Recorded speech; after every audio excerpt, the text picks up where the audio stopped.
kakatapos lang ng party. Ngayon pauwi na kami, nanggigigil ako dito sa asawa ko, nagmamadali umuwi. So it's 1:30 PM na. Binaba ko na yung aking food. And dami ko nakita doon ng mga influencer dito sa TikTok na mga kakilala ko dito, mga nakakausap ko na. Pero ngayon ko lang nakita doon sa event. Just me. Sobrang saya mga madam. Sayang yung nung pagtapos ng event, yung talagang mga show, yung pinaka-event is mga 1 AM na ata. Tapos meron silang after party doon din sa same event. Pero hindi na ako naka-stay mga madam. Paano ko lang nagbaon ako ng dress ko, pero naka-gown tayo. At ito gusto kasi niya umuwi.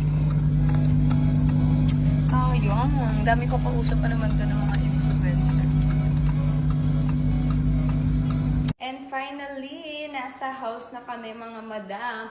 It's 2 AM na. Medyo late lang natapos yung event. Pero ando doon pa sila hanggang bukas kasi may after party. Pero ako guys, magtatanggal na ako ng makeup ko. Nag-order ako ng McDo. And may bagong product si Mami One. And feeling ko magagamit ko siya. Kasi siya yung product niya ay pang dito. May ginagamit ako yung parang gel na color blue. Alam nyo na yun. And meron din si Mami Oni. Gagamitin ko yun. At ito pala yung dress ko. Pwede nyo siya i-hood. Pwede nyo siyang tanggalin. Depende sa inyo. Sana ako. Yung parang medyo may pag ganun na gown. Kasi iniisip ko baka mamaya mahirapan ako maglakad. Kaya ito na lang yung pinili kong gown. Tapos may hood siya. And ganyan lang. O diba? Very atake yung ating gown. And yes, magpapahinga na tayo. Ang ganda ng makeup ko. Tignan nyo. Hindi tayo nahulas for today's video. Kahit 2 AM na. Ang dami nagsasabi, mas slim pala daw ako sa personal.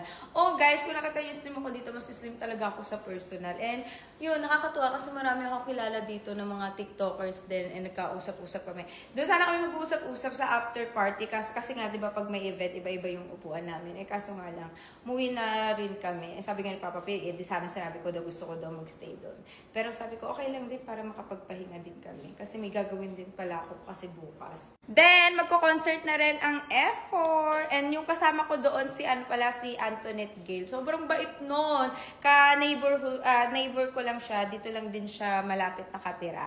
So, sobrang bait niya talaga. Pati ni Wamo. So, anyway guys, magpapalit na ako at mag-half bath muna ako.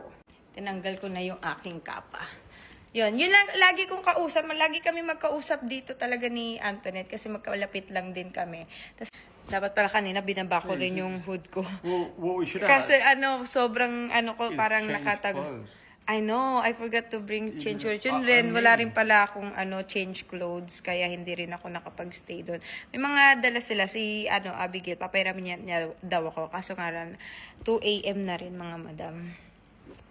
Ganda ko pa naman, Tapos nakita ko na si Abigail, yun nandito yung nag-affiliate din na TikToker, sila Meko at saka si Jen. Ang gaganda rin nila at marami pa akong nakita doon talaga na sobrang nakakatuwa lang din.